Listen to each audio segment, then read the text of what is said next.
Let's talk about Hewkii Inika. And if you happen to have some of the pieces that come in this set in your collection, I'm going to highlight a few different ways that other people have used them in their own LEGO creations. That way you got a few ideas for how you can use them next time you build. Alright, let's dive in and talk about this awesome set, the pieces that come in it, and a few revamps of the character as well.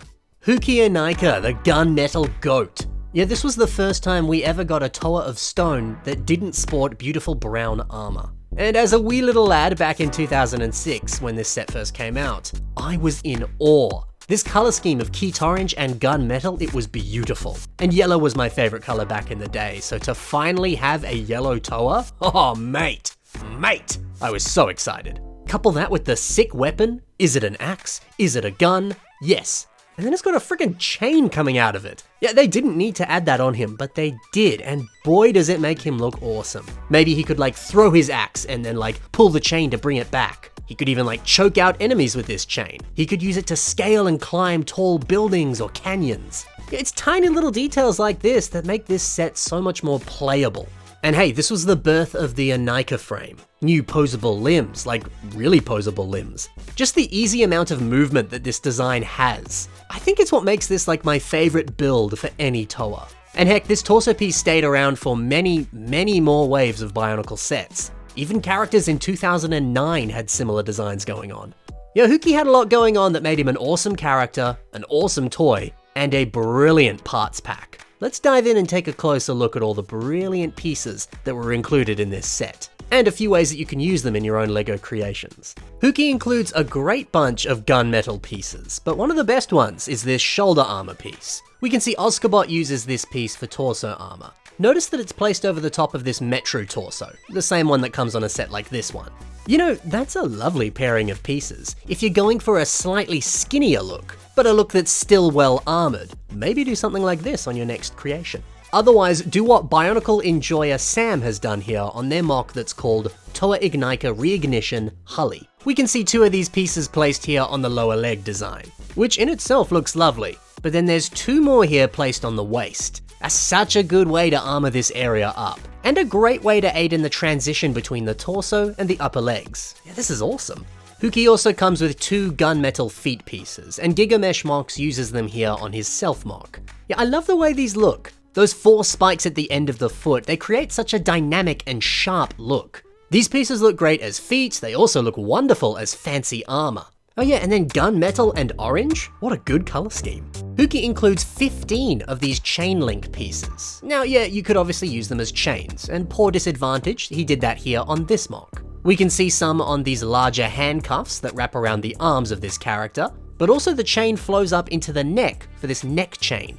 You're adding shackles onto a mock, that's a great way to kind of tell a bit of a story, and a good way to make a really unique character. It's not every day that you see a slave as a mock. Alternatively, Dylan Meaves uses these for armor. This chainmail waistcoat really does look lovely, and it's rather simple. You link the chains together and then you thread them all along presumably some type of flex tube that wraps around the entirety of the body, and the final look is breathtaking. There's so many wonderful uses for this piece. Now every single Toa Inika character, they came with this rather weird piece under their masks. Thankfully, it does have some pretty interesting uses. Nerved MOCs has a creation called Bioarachnid Queen that simply places this piece on the face. And yet combining this piece with all sorts of greebles and a shark jaw at the base, it's wonderfully creepy and unsettling. The blank look of this face, it's got some great horror vibes going on. I reckon use this piece for a crazy looking face design. It's a good look. If not, do what Dan V did and use two of them for the eyes on a dragonfly. The shape of these pieces, it's so wonderfully fitting for a bug or an insect. Turning them into compound eyes, it's a stroke of genius. Hewkii comes with 5 of these Key Orange hand sockets. Now there's all kinds of different ways you could use these pieces. One such way is how Forge of Ataka has done it on their Umbra revamp. We can see some on the hands and we can see some on the upper legs as well. Yeah, I like that these have very practical uses, hands or limbs, whatever. But you can also use them as armor elements that allow you to inject just that little bit more color into a design like this leg design. That's pretty sick.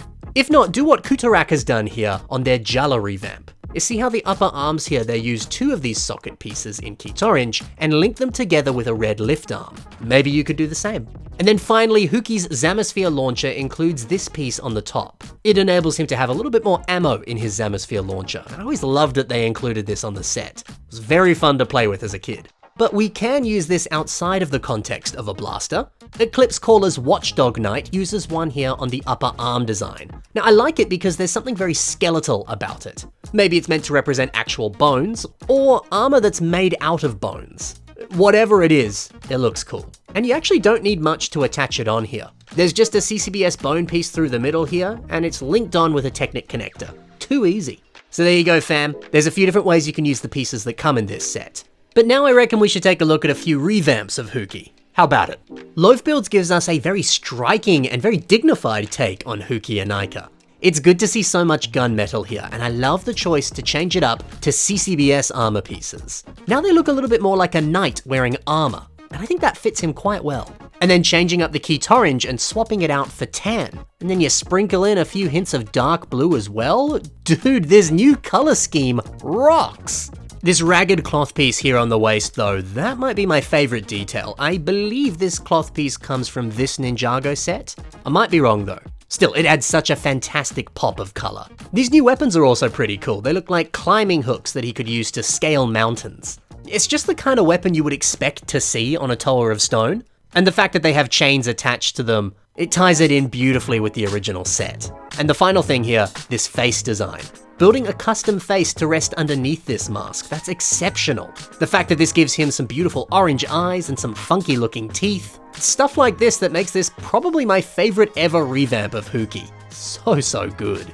Although Solo MOCs also has a pretty good revamp of this character. They've really upped the amount of CCBS armor pieces and given him this quite strong and hefty design. Making him strong and a little bit more ripped, I think that pairs rather well with the mask. The longer, more chiseled jaw that it naturally has, it pairs quite nicely with the new body shape that they've given him. And I do like that the Hewkii Orange is still here. Loaf Builds changing things up and introducing tan, that was an unexpected delight. But the classic colors, they're always gonna have a special place in my heart. It's good to see them.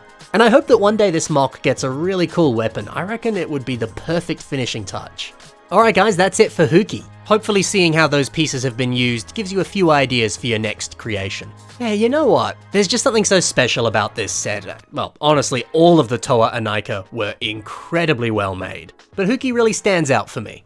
Now, if you enjoyed the MOCs that I showcased in today's video, be sure to check the links in the description below. I'll have links to all of their social media there. Please go and check their stuff out, give them a like, give them a follow, and maybe go comment on their stuff and let them know what you think of their incredible creations. I can't do these videos without them, so any love you can give them, I would certainly appreciate. Well, that's all for today, guys. Thank you so much for watching. I love you tons. Happy building, and bye for now.